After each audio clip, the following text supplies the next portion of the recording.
பேசி கோயம்புத்தூர் அதான் எல்லோருக்கும் எங்களுடைய அன்பான மாலை வணக்கம். கோயம்புத்தூர்ல நம்முடைய சிறு குறு தொழிற்சாலைகள் SME small medium enterprise micro small medium enterprise அதனுடைய அமைப்பாக இருக்கக்கூடிய லகு உத்யோக் பாரதி அவர்களுடைய கோயம்புத்தூர் மாநகரத்தில் புதிய நிர்வாகிகளுடைய பொறுப்பேற்பு விழாவில் நாங்கள் எல்லாம் பங்கேற்றிருக்கின்றோம். பத்திரிகை நண்பர்களை சந்தித்துக் கொண்டிருக்கின்றோம். மற்றற்ற மகிழ்ச்சிங்கன்னா கேள்வி கேளுங்கன்னா பதில் சொல்றேன். இந்த டிஎன்பிசி பத்தி நீங்க ஒரு அறிக்கை கொடுத்திருக்கீங்க சார். நீங்க டிஎன்பிசில இவ்வளவு பிரச்சனை இருக்குன்னு சொல்றீங்க. அதே மாதிரி சென்ட்ரல் கவர்மெண்டோட எக்ஸாமினேஷன்ல இந்த மாதிரி பிரச்சனை இருக்கு சார். மத்திய டிஎன்பிஎஸ்சியை பொறுத்த வரைக்கும்னா எந்த எக்ஸாமினேஷனாக இருந்தாலும் கூட ஒரு செட் சிலபஸ் இருக்கும். சிலபஸ்ல இருந்து நீங்க கேள்விகள் கேட்கணும். நான் முன்னாடி சில கேள்விகள் நான் காட்டுறேன். நான் கேள்வி கேட்டதுக்காக 200 மதிப்பெண்கள் இருக்கக்கூடிய ஒரு பரீட்சை நடக்குது. இத்தனாயிரம் இளைஞர்கள் கனவுகளோடு தயார் பண்றாங்க. அதுல தமிழ் மொழியிலிருந்து தமிழ் பாடத்திலிருந்து 100 கேள்விகள், வேற 100 கேள்விகள் வெளியிருந்து வருது, வேறு வேறு பாடத்திலிருந்து. 200 கேள்விகள்ல கேட்கப்பட்டிருக்கக்கூடிய பல கேள்விகள் வந்து சிலபஸ்லயே இல்லை. உதாரணத்திற்கு நான் ஒரு சாம்பிள் உங்களுக்கு காட்டுறேன். அந்த மீடியாவில் இருக்கிறவங்க அதை ஜூம் பண்ணிக்கலாம். நீங்க ஒரு சாம்பிள் ஒன்று காட்டுறேன். ஒலி மரபை கண்டறிக அப்படின்னு ஒரு கேள்வி நம்பர் 5. சும்மா நீங்க ஜூம் பண்ணி பாருங்க. யாராச்சும் இதுக்கு பதில் சொல்லுவாங்களா? நீங்களே பாருங்க. அடுத்தது வேலை பிசகு என்கின்ற மரபு தொடரின் பொருள் அப்படின்னு ஒரு கேள்வி இருக்கு. இதையும் கொஞ்சம் அப்படியே ஜூம் பண்ணி பாருங்க.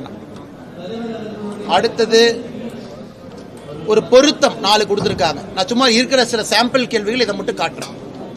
இது எதுவுமே சிலபஸ்ல இல்லை. இதெல்லாம் 20 ஆண்டுகளுக்கு முன்பு வேறு வேறு காலகட்டத்தில் இருந்த தமிழ் சொற்றொடர்ல வந்திருக்கக்கூடிய சில வார்த்தைகள். அவங்களுடைய பிரிஸ்கிரைப்டு சிலபஸ்ல நெகட்டிவ் மார்க்கிங் இல்லாதனால எல்லோரும் வந்து ஏதோ ஒன்று டிக் அடிப்பாங்க. ஒரு சிலபஸ்ல இருந்து கேள்விகள் வரும்பொழுது மட்டும்தான் அந்த மாணவனுடைய திறமையை நீங்க பரிசோதித்து பார்க்க முடியும். ஒரு 10% அவுட் ஆஃப் சிலபஸ் வச்சுக்கலாம். அது கிரிட்டிக்கல் திங்கிங்கா. சிலபஸ்லே இல்லாம தன்னிச்சையாக கேள்விகள் கேட்டிருக்கிறாங்க. முதல் கம்ப்ளைண்ட் எங்களுது. இரண்டாவது, சில சென்டர்ல குரூப் 4 தேர்வுகள் முடித்த பிறகு அதை பாதுகாக்கப்பட்ட விதம் சந்தேகத்தை ஏற்படுத்தி இருக்கிறது. சீல் பிரிச்சிருக்கிறாங்க. அந்த பாக்ஸ் வந்து முழுவதுமாக சீல் பண்ணல, ஹாஃப் தான் சீல் ஆயிருக்கு. அப்படி இருக்கும் பொழுது அந்த இன்டெகிரிட்டி ஆஃப் ஆன்சர் ஷீட்ஸை முறையாக கொண்டு போய் விவாதிச்சிருக்காங்களான்னு.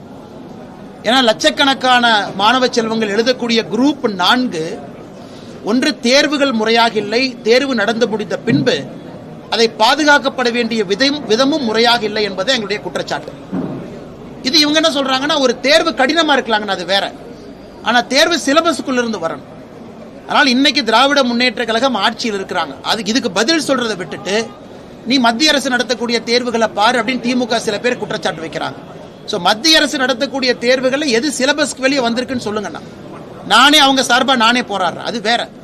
ஆனா குரூப் 4ங்கிறது ஒரே ஆண்டுல அதிகப்படியான தமிழகத்தில் இருக்கக்கூடிய நம்முடைய சகோதர சகோதரிகள் அரசு பணிக்கு செல்ல வேண்டும்னா குரூப் 4 தான் அதிகப்படியான அரசு பணியிடங்களை கொடுக்கும்.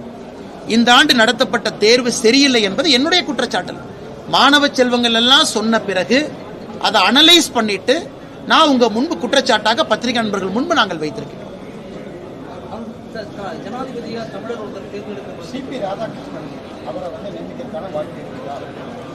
அண்ணா, எங்களை பொறுத்தவரை நம்முடைய மாண்புமிகு துறை ஜனாதிபதியாக ஒரு நல்லவர் வந்தால் மகிழ்ச்சி. இன்னைக்கு ஜெயதீப் தன்கர் அவர்கள் மிக சிறப்பான ஒரு மனிதர். வெஸ்ட் பெங்கால்ல கவர்னரா இருந்திருக்கிறாங்க.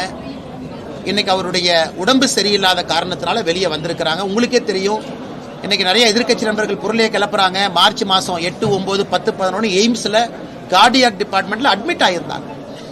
இன்னைக்கு அவங்க வந்து பணிச்சுமை அதிகமா இருக்கு, வேண்டாம் என்று சொல்லிவிட்டு வெளியே வந்திருக்கிறாங்க.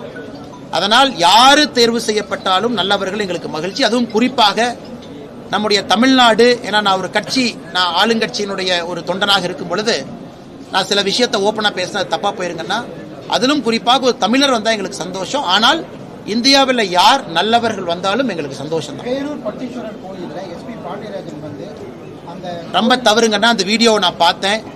கோவில் மூடப்பட்ட பிறகு, கருவறை மூடப்பட்ட பிறகு, சாமிக்கெல்லாம் என்னென்ன கடைசி நேரத்தில் நாம செய்வோம் அதெல்லாம் செய்து முடிக்கப்பட்ட பிறகு கோவிலை வந்து வற்புறுத்தி துறக்க வச்சு அங்க வெளியே நிற்கக்கூடிய அந்த பேரூர் பட்டீஸ்வரர் கோயிலுக்கு வெளியே இருக்கக்கூடிய ஊர் மக்கள், கடைக்காரங்க கடையை பூட்டிட்டு இருக்கிறாங்க, அவங்களும் அதை வீடியோ எடுத்து அனுப்புறாங்க.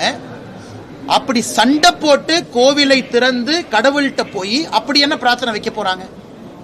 அந்த பிரார்த்தனையை வச்சா கடவுள் ஏத்துக்க போறாங்களா? அப்ப தமிழ்நாட்டை பொறுத்தவரை அறநிலைத்துறையினுடைய கையில இன்ஃப்ளூயன்ஸ் இருந்தா மூடப்பட்ட கோவிலும் திறந்து 9:30 மணி 10 மணிக்கு சாமியை பார்க்கலாம். ஆனா உங்களை போன்று என்னுடைய போன்ற சாதாரண மனிதர்கள் கியூல நின்று மணிக்கணக்காக காத்து ஒருவேளை இறந்து போயிட்டோம்னா சேகர்பாபு சொல்லுவாரு, அவன் திருப்பதியில 18 மணி நேரம் நிக்கிறான், இங்க 4 மணி நேரம் தான் நிக்கிறாங்க. நான் சொல்றது திருச்செந்தூர், பழனி போன்ற கோவில்ல பக்தாதிகள் அந்த கியூல நின்று இறந்து போனவங்க. அதனால் இது வன்மையாக கண்டிக்கத்தக்கது. அந்த அறநிலைத்துறை சம்பந்தமாக யாரெல்லாம் இதுல இன்வால்வ் ஆயிருக்கிறாங்களோ நடவடிக்கை எடுக்கணும்.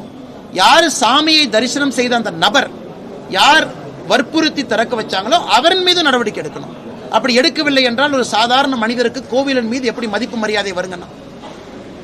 கோவில் நிலங்கள்ல வசிப்பவர்களுக்கு பட்டா வழங்கப்படும் அதிமுக எடப்பாடி பழனிசாமி சொல்லியிருக்காரு.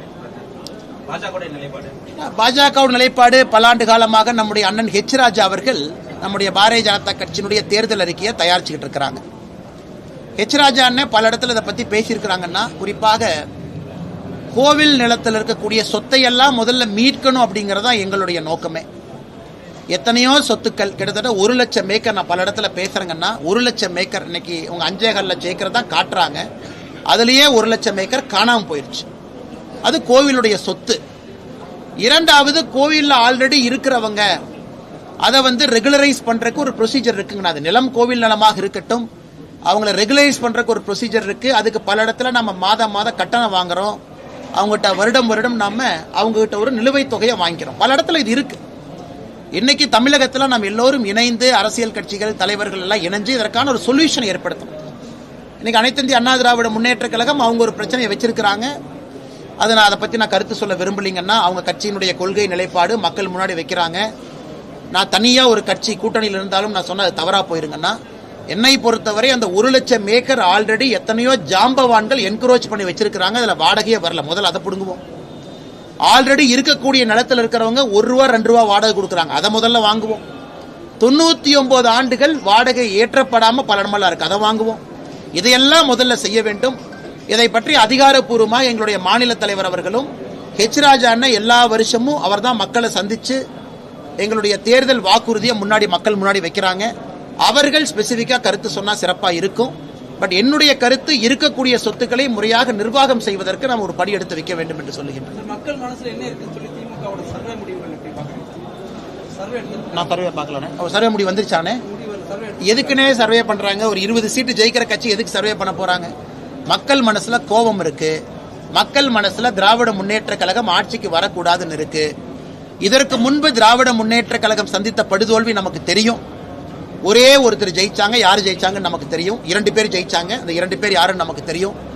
அது போன்ற மோசமான தோல்வியை திராவிட முன்னேற்ற கழகம் இதற்கு முன்பு பார்த்திருக்கிறாங்க. அதை நோக்கி தான் தேர்தல் களம் போகுதோ தவிர மக்கள் மனசுல என்ன இருக்குன்னா, முதலமைச்சர் அவர்கள் வெளியே ஒரு கிராமத்தில் 2 இரவு தங்கி கிராமத்தில் இருக்கக்கூடிய மக்கள்கிட்ட பேசினாவே அவருக்கு தெரியும். இந்த நேரத்தில் முதலமைச்சரை பத்தி நான் காட்டமா பேச விரும்பல. ஆஸ்பத்திரியில் இருக்கிறாங்க, வேகமா குணமடைந்து வரணும். அதனால என்னதான் அவங்க சர்வே எடுத்தாலும் திராவிட முன்னேற்ற கழகத்தினுடைய தோல்வி உறுதி. ரஜினிகாந்தோட பிரதர் என்ன சொல்லியிருக்காருன்னா, விஜய் அரசியல்ல ஜொலிப்பது கஷ்டம், அண்ணாமலை புத்திசாலி, அவர் அரசியல் மிக உயர்த்துக்கு வருவார் சொல்லியிருக்காரு. ஆனா சூப்பர் ஸ்டாருடைய சகோதரர் கருப்பா சவப்பான் கூட தெரியாதுங்கன்னா என்னை அந்த வம்புல மாட்டி விட்டுறாதீங்க. அதனால் நிச்சயமாக அவருடைய கருத்து அது. நான் ஏற்பது ஏற்காத தவறா போயிருங்கன்னா மிச்ச தலைவர்கள் இருக்கிறாங்க. விஜய் அவர்களை பொறுத்தவரை ஒரு கட்சி ஆரம்பிச்சிருக்கிறாங்க. கடுமையா பணி செய்ய வேண்டும் என்று நினைத்து களத்துக்கு வந்தா அவருடைய கையில் இருக்க வெற்றி தோல்வி எல்லாம். எந்த அரசியல் கட்சியும் அவருடைய உழைப்பை பொறுத்து தான் மக்கள் வாக்களிக்க போறாங்க. ஆனா திராவிட முன்னேற்ற கழகம் அகற்றப்பட வேண்டும். அதே நேரத்தில் நான் இன்னைக்கு தேசிய ஜனநாயக கூட்டணியில் இருக்கிறேன். எங்களுடைய கூட்டணி ஜெயிக்க வேண்டும் என்று நாங்கள் உறுதியாக சொல்லுகின்றோம், நம்புகின்றோம். மற்றபடி ஒரு கட்சியும் நாங்கள் யாரும் தரம் தாழ்ந்து அவங்க போயிடக்கூடாதுன்னு நான் சொல்லலீங்கன்னா, கடுமையா உழைக்கட்டும். மக்கள் மன்றத்தில் மக்களுக்கு என்ன செய்வோம் அப்படிங்கிற வாக்குறுதியை வைக்கட்டும். நீங்க எல்லாம் முடிவு பண்ணுங்க. ஆனா எதை பாத்தீங்கன்னா, ஆமா மலைவாழ் மக்கள், ஆமா நீங்க ஒரு பகுதியை தான் பாத்திருக்கீங்க. அந்த உள்ளாட்சி எலெக்ஷன்ல அவங்களுக்கு ஓட்டு பதிவே இல்லைங்கிற விஷயமா உங்களுக்கு தெரியுமா சார்? அண்ணா இங்க பாருங்கன்னா, அண்ணே ஒரு பத்திரிகை நண்பர்களுக்கு தெரியக்கூடிய செய்தி நிச்சயமா எனக்கு தெரியாதுங்கன்னா நான் ஏத்துக்கிறேன். எனக்கு ஒரு செய்தி தெரிந்த பின்பு நான் அதை ஆராய்ந்த பின்பு உங்க முன்னாடி நான் வைக்கிறேங்கன்னா, பத்திரிகை நண்பர்கள் நீங்க கிரவுண்ட்லயே இருக்கிறீங்க, நிச்சயமா என்னை விட உங்களுக்கு அதிக நாலேஜ் இருக்கு. நீங்க சொல்வது இன்னும் அதிர்ச்சியளிப்பதாக இருக்குது அப்படின்னு நான் ஒரு பக்கம் செய்தியை பதிவு பண்ணியிருக்கேன். அப்ப நீங்க சொல்றத பார்த்தா அது இன்னும் அதிர்ச்சியளிப்பதாக தானே இருக்கு. அரசு ஒரு பக்கம் திராவிட மாடல் அரசு, முன்னேறிய மாநிலம், இந்தியாவுடைய 2வது பெரிய பொருளாதார மாநிலம் சொல்லக்கூடிய அரசு, தமிழகத்தில் இது போன்ற அவல நிலையை தடுப்பதற்கு என்ன முயற்சி எடுக்கிறாங்கன்னு சொல்லணும். இதை பத்தியே பேச மாட்டாங்க. ஆனா இதை தவிர எல்லாம் பேசுவாங்க.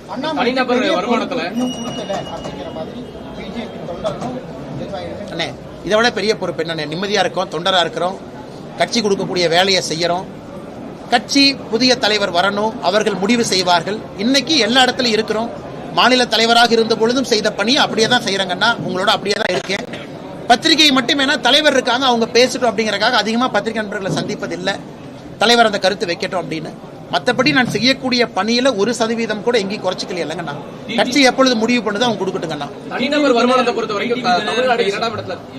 இதை முடிச்சுட்டு வரங்க தலைவர், உங்க கேள்வி பதில் சொல்றேன். டிடிவி தினகரன் அவர் வந்து பத்திரிகையாளர் சந்திப்புல கூட்டணி ஆட்சி தான் அமையும், எல்லா கட்சிகளுக்கும் அமைச்சரவை இடம்பெறும், 2014-19 பாஜக வந்து யூனியன் கவர்மெண்ட் ஃபார்ம் பண்ணாலும் மெஜாரிட்டியா இருந்தாலுமே கூட்டணி இருந்த கட்சிகளுக்கு வந்து அமைச்சரவை இடம் கொடுத்தாங்க. நான் ஏதாச்சும் பேசினா அதே போல நடக்கும். உங்களுக்கு தெரியும், நான் ஏதாச்சும் பேசினா தேவையில்லாம அது பஞ்சாயத்துல போய் முடிஞ்சிடும்.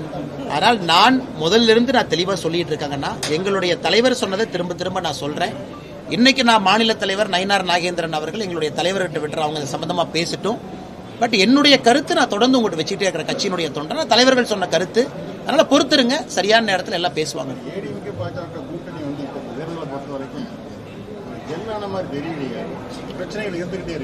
ஆனா கூட்டணி முழுமையான வடிவம் பெறணுங்கண்ணா. எல்லா கூட்டணிகளுமே வடிவம் பெறணும். இன்னும் புதிய கட்சிகள் வரணும், திராவிட முன்னேற்ற கழகத்திலிருந்து கூட்டணி கட்சிகள் வெளியே போகணும். இதெல்லாம் நடக்குங்கண்ணா. இப்பதான் ஆரம்பம், இன்னும் 9 மாசம் இருக்கு. இன்னைக்கே எல்லா கூட்டணியும் முழுமையாக வடிவம் பெறும் நம்ம எதிர்பார்க்க கூடாதுங்கன்னா. நிச்சயமாக அந்த காலமும் சூழலும் இன்னும் தேர்தலுக்கான சூடே ஆரம்பிக்கலீங்கன்னா, அது வரும் பொழுது தேசிய ஜனநாயக கூட்டணி ஒரு முழுமையான வடிவத்தில் இருக்கும் என்பது என்னுடைய தீர்க்கமான ஒரு நம்பிக்கைங்கண்ணா. ஆனா தனிநபர் வருமானம்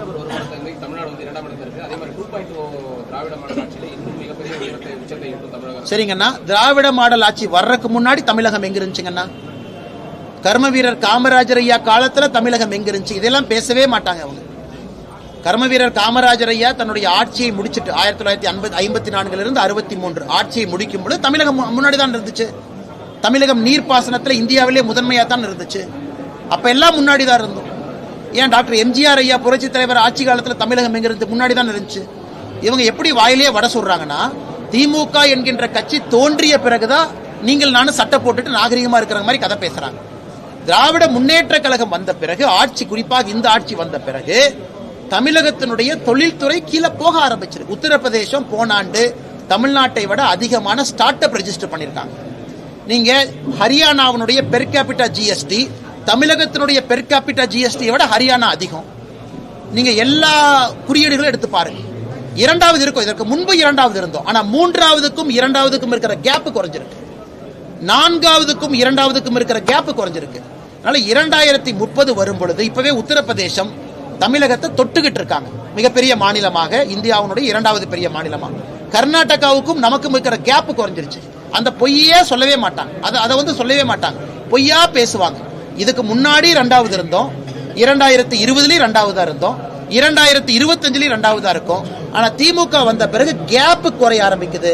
அடுத்த மாநிலங்கள் வேகமா நம்மளை ஓவர்டேக் பண்ணிட்டு போயிருவாங்க. கல்வி படிப்புகள் வந்து நம்ம ஜெர்மனி போன்ற நாடுகள் ஒப்பிடும்போது பின்தங்கி இருக்கோம் அப்படிங்கிற மாதிரி ஒரு கருத்து சொல்லியிருக்கீங்க. ஆனா டெக்னிக்கல் நாலேஜுங்கண்ணா நான் சொன்னது, டெக்னிக்கலா ஒரு இன்ஜினியரிங் ஸ்கில்லை பத்தி சொன்னாங்கண்ணா. ஒரு ஜெர்மனியில பிராக்டிஸ் ஸ்கூல் என்கின்ற ஒரு மாடல் வச்சிருக்காங்க. நம்ம இவ்வளவு இன்ஜினியர் உற்பத்தி பண்றோம், அது கோயம்புத்தூர் போன்ற ஒரு நகரத்துல. அதனால நான் உங்களுக்கு சொன்ன என்னுடைய அன்பான கருத்து என்னன்னா, ஐயா இன்ஜினியரிங் மாணவர்களை நீங்க உங்க தொழில் நிறுவனத்தை கூட்டிகிட்டு வந்து பட்டை தீட்டி வெளியே அனுப்புங்க. நீங்க இன்ஜினியரிங் காலேஜோட டைப் போடுங்க. கோயம்புத்தூர்ல இருக்கக்கூடிய மாணவர்கள் இங்க இருக்கக்கூடிய சிறு குறு நிறுவனத்துல 1 மாதமோ 2 மாதமோ 3 மாதமோ பணி செய்து ப்ராஜெக்ட் பண்ணட்டும். அவங்கள பட்ட தீப்பி வெளியே அனுப்புனீங்கன்னா அந்த இன்ஜினியரிங் கல்வி முழுமை பெறும் என்கின்ற கருத்தை வச்சங்கண்ணா. இது போன்ற கருத்து நீங்க சொல்லியிருக்கும் போது பிரச்சாரத்துக்கு போயிட்டு இருக்கக்கூடிய எடப்பாடி பழனிசாமி கொரோனா டைம்ல நாங்க எல்லாத்தையும் பாஸ் பண்ணிருக்கோம் அப்படிங்கிறது கொரோனா பேட்ச் நீங்க எனக்கு தேவையில்லாம நீங்க வம்புல மாட்டி விடுறீங்க தலைவர். அண்ணே நான் வந்து எனக்கு தேவையில்லாம அண்ணன் வம்புல மாட்டி விடுறேன். கோவை மாவட்டமா இருக்குமா கரூர் மாவட்டமா இருக்கு? என் தலைவர் எலெக்ஷனுக்கு சூடே பிடிக்கல. என்ன எலெக்ஷனை பத்தி யாருமே பேசல. துணை ஜனாதிபதி தேர்தலுக்கே இன்னைக்கு தான் எலெக்ஷன் கமிஷன் சொல்லியிருக்கிறாங்க நாங்க தயாராகிட்டு இருக்கோம். அதுக்கே நான் நோட்டிபிகேஷன் கொடுக்கல. அதனால் காலம் வரும்பொழுது நிச்சயமாக நாம் பேசுவோம். எடப்பாடி பழனிசாமியுடைய அனைத்து சுற்றுப்பயணங்கள்லயும் மக்கள் கூட்டம் வந்து அதிக அளவுல வந்துட்டு இருக்கிறதே வந்து ஆட்சி மாற்றத்திற்கான ஒரு முதல் படி அப்படின்ற மாதிரி ஒரு பேசியிருக்காரு. ஆனா அதாவது தேசிய ஜனநாயக கூட்டணி ஆட்சிக்கு வரணும், எந்த மாற்று கருத்தும் இல்லை. மக்கள் எல்லாம் ஆதரவு கொடுக்கணும், அதுல எந்த மாற்று கருத்தும் இல்லை. ஒரு எதிர்க்கட்சி தலைவர் மக்கள் மன்றத்தில் போய் ஒரு கருத்தை வைக்கிறாங்கன்னா மக்கள் கேட்கணும், அதை நம்ம வரவேற்கணும். ஒரு ஆல்டர்னேட் கவர்னன்ஸ் நான் என்ன சொல்றேன் எதிர்க்கட்சி தலைவர் சொல்லணும், அதையும் மக்கள் கேட்கணும். இதெல்லாம் ஒரு ஆரோக்கியமான விஷயமா தான் நான் பார்க்கிறேன். பிறப்பு விகிதம் குறைஞ்சதுக்கு தமிழ்நாட்டில் சொல்றீங்க சார், அது என்ன ரேஷியோல சொல்றீங்க, எந்த அடிப்படையில் சொல்றீங்க சார்? ஓகே, இந்த புது சென்சஸ் வரலீங்கன்னா டெமோகிராபிக் சார்ட், அதாவது ஓகே ஆனா எப்படி நம்ம சொல்றோம் அப்படின்னாங்கன்னா டோட்டல் ஃபர்டிலிட்டி ரேட் டிஎஃப்ஆர்னு ஒரு டேட்டா இருக்கு, நீங்க ஓபன் டேட்டா. அதாவது குழந்தை பிறக்கக்கூடிய வயதில் இருக்கக்கூடிய ஒரு பெண், அந்த பெண்ணுக்கு மொத்தமா எவ்வளவு குழந்தை பிறக்குது அப்படிங்கிற கணக்கு தான் டிஎஃப்ஆர். இந்தியாவில் அது 2.1 இருந்தால் மட்டும்தான் பிறப்பும் இறப்பும் சமமா இருக்கணும். டிஎஃப்ஆர் 2.1. தமிழ்நாடு இன்னைக்கு 1.7. அப்படின்னா தமிழ்நாட்டில் குழந்தை பிறக்கக்கூடிய ஒரு சகோதரிக்கு 1.7 விகிதாச்சாரத்தில் குழந்தை பிறக்குது, 2.1 இல்லை. அப்படின்னா நம்முடைய பிறப்பு குறைவாகவும் இறப்பு அதிகமாகவும் ஆரம்பிச்சிருக்கு. ஸோ இந்த நடக்கக்கூடிய சென்சஸ் மக்கள் தொகையில் தமிழகத்தினுடைய மக்கள் தொகை டிப்பாக ஆரம்பிக்கும். ஏன்னா நம்ம 1.7 இருக்கும் கேரளா, நம்ம எல்லோருமே. இது ஒரு அபாயகரமான சூழ்நிலை. ஏன்னா ஒரு பக்கம் வேலைக்கு ஆட்கள் குறைவா இருக்கிறாங்க, வடக்கிலிருந்து வரக்கூடியவர்கள் வேலையில் அதிகமா இருக்கிறாங்க. நம்மளுடைய மக்கள் தொகையும் குறைய ஆரம்பிக்கும் பொழுது நமக்கு வேலையில்லா திண்டாட்டம் கொஞ்ச நாள்ல மாட்டோம். வேலை இருக்கும், ஆட்கள் இருக்க மாட்டாங்க. அதனால் இதையெல்லாம் இந்த பாப்புலேஷன் கண்ட்ரோல், படித்தவர்கள் 2 குழந்தைகள் பெற்றுக்கொள்ள வேண்டும் நான் சொன்னா அப்புறம் சண்டைக்கு வந்துருவாங்கன்னா, அப்புறம் எல்லோருமே ஆரோக்கியமான குடும்பத்தில் வாழணும். இளையவர்கள் அதிகமா இருக்கணும். அந்த 18 வயசுல இருந்து 60 வயசு கேப் அதிகமாகவும் பாப்புலேஷன் பல்ஜுபாங்க.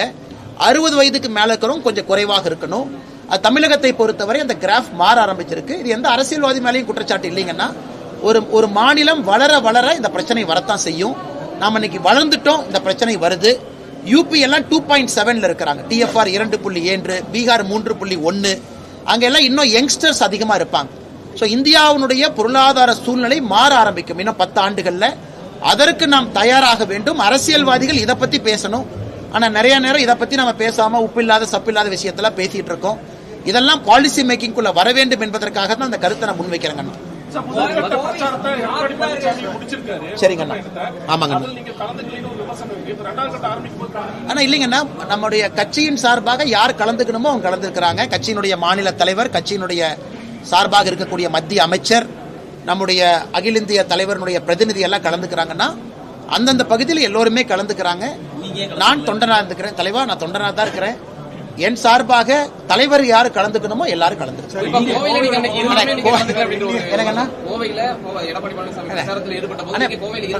அப்படி இல்லை, கலந்துக்கல அப்படின்றது இல்லைங்கன்னா வேறு வேறு வேலையில எல்லாமே இருக்கிறோம். கட்சி எனக்கு ஒரு வேலை கொடுத்துருக்குது, அந்த வேலையை செஞ்சிட்டு இருக்கேன்.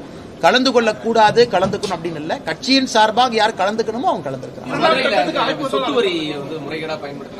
அண்ணா அது மிகப்பெரிய ஊழலுங்க அண்ணா. அது அதே மாதிரி கோவிலையும் அதே போன்ற ஒரு குற்றச்சாட்டை வச்சிருக்காங்க.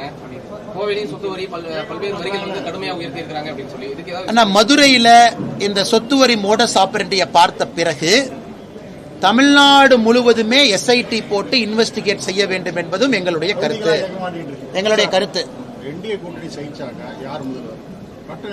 தலைவா நீங்க தெளிவா வந்திருக்கிறீங்க, எனக்கு பிரச்சனைல மாட்டியவங்க அண்ணா. இதுல குழப்பமே இல்லைங்கன்னா அமித்ஷாஜி அவர்கள், ஏன்னா நான் முரொன்று வச்சு ஐ எம் பிரின்சிபல் பொலிட்டீஷியன், மிக தெளிவாக அமித்ஷா அவர்கள் என்டிஏ கூட்டணிக்கு முதலமைச்சர் வேட்பாளராக எடப்பாடி பழனிசாமி அவங்கள சென்னையில அறிவிச்சுட்டு போயிட்டாங்கன்னா இதுல எந்த குழப்பமே இல்லை. ஏதோ ஒரு பேட்டியில சொல்லும் பொழுது அவங்க பேரை சொல்ல அதெல்லாம் காரணமே இல்லைங்க. நாங்க பேட்டியில பேரெல்லாம் சொல்லியிருக்கிறாங்க, அந்த கான்டெக்ட்ல என்டிஏங்கிற வார்த்தையை பயன்படுத்தினாங்க. அதனால் இதுல எந்த குழப்பமும் இல்லை. இது சும்மா சில எதிர்க்கட்சி நண்பர்கள் ஒரு குழப்பத்தை ஏற்படுத்துறாங்க.